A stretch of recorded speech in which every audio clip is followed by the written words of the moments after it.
Saudara, Jaksa Penuntut Umum hadirkan saksi dalam sidang kasus korupsi Menara BTS Kominfo dengan terdakwa mantan Menkominfo Johnny G. Plate. Sementara itu, Kejaksaan Agung terus mengusut misteri uang 27 miliar rupiah dengan memeriksa 6 orang untuk dikonfrontasi guna memastikan apakah sebagai uang pengganti atau terkait perkara lain. Jaksa Penuntut Umum hadirkan 3 saksi dalam sidang kasus korupsi Menara BTS Kominfo dengan terdakwa mantan Menkominfo Johnny G. Plate. Di antaranya senior manajer implementasi Bakti Kominfo, Erwin Kurniawan, Kepala Divisi Perbendaharaan dan Investasi Bakti, Puji Lestari, serta Kepala Divisi Backbone Guntoro Prayudi. Dalam pemeriksaan salah satu saksi, Ketua Majelis Hakim Fazal Hendri geram karena tak ada tanggung jawab dan keseriusan dari pelaksana pekerjaan proyek BTS yang menghabiskan triliunan rupiah uang negara. Perencanaan untuk menyelesaikan proyek 4.200 dalam masa kurang dari 1 tahun itu sangat sulit, Yang Mulia. Sangat sulit. Kalau sangat sulit, ngapain dikerjakan dari awal? Sudah tahu itu ada penduga-duga. Ini 8 bulan tidak mungkin bisa dilaksanakan. Ngapain memaksakan diri? Kerjaan dengan dana yang triliun, tapi di bawahnya bekerjanya seperti ini. Mulai saya gas lagi nih. Itu loh Pak, saya sedikit aja sudah tahu saya itu di mana mainnya.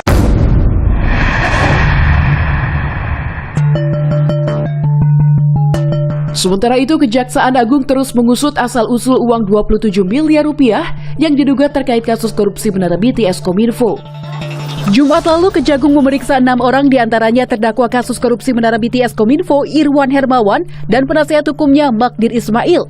Mereka dikonfrontasi terkait pengembalian uang 27 miliar rupiah.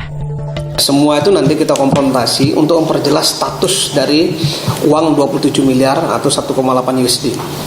Apakah nanti itu masuk uangnya akan meringankan si IH dalam rangka pengembalian uang pengganti, ya, atau uang yang diterima oleh IH, atau uang yang lain. Ini masih kita dalami semua. Nanti pada saatnya setelah dilakukan konfrontasi dari teman-teman penyidik, maka akan segera kami sampaikan kepada media. Sebelumnya, Magdir Ismail membawa uang 27 miliar itu ke Kejagung pada 13 Juli lalu. Saat itu, Kejagung mengungkap keterangan Magdir Ismail yang menyebut uang 27 miliar rupiah dari sosok berinisial S. Meski demikian, identitas S pun masih misterius. Magdir pun enggan membocorkan asal-muasal uang 27 miliar rupiah yang diberikan untuk kliennya, yaitu Irwan Hermawan. Ada orang yang membantu Irwan, dan bukan langsung dari Irwan, tetapi ini adalah akan menjadi tanggung jawabnya Irwan. Nah, itulah 27 kemarin itu adalah bagian dari uang yang dikembalikan oleh Irwan untuk mengurangi uang pengganti nantinya. Ya. Itu milik Irwan. Karena kami dapatkan dari orang yang menyebut ini untuk kepentingan Irwan.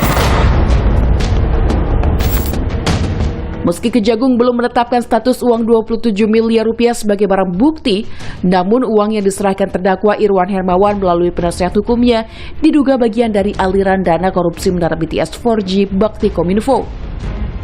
Dalam kasus ini, Badan Pengawasan Keuangan dan Pembangunan atau BPKP mencatat kerugian negara mencapai 8,03 triliun rupiah.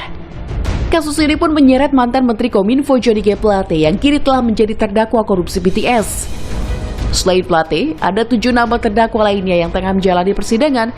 Nama Menteri Pemuda dan Olahraga Dito Aryo Tejo pun turut terseret di kasus korupsi BTS Kominfo. Pada 3 Juli lalu, Kejagung telah memeriksa Dito Aryo Tejo terkait kasus tersebut. Ahli Hukum Pidana Universitas Jenderal Sudirman Hipnu Nugroho menyebut Kejagung harus segera membuktikan asal-usul uang 27 miliar rupiah itu.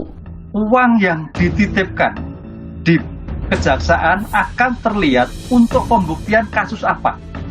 Apakah kasus IM ataukah kasus yang lain? Ini harus jelas. Karena suatu bukti, ini kan barang bukti Mbak, sehingga paling tidak dengan pengembalian ini akan menjadikan perkurangan suatu tindak pidana, demikian jadi ini merupakan bukti Mbak, dari 27M ini memperkuat bukti bahwa apa yang dilakukan oleh Kejaksaan Agung mempunyai nilai bahwa kasus betul-betul terjadi. sehingga ada kesadaran mengembalikan. Jadi menjadi bukti, memang yang meringankan, tapi menjadikan bukti bahwa terjadi suatu markup dalam kasus BTS. Persidangan kasus korupsi menara BTS 4G Kominfo masih terus bergulir. Dapatkah Kejagung mengungkap misteri uang 27 miliar rupiah?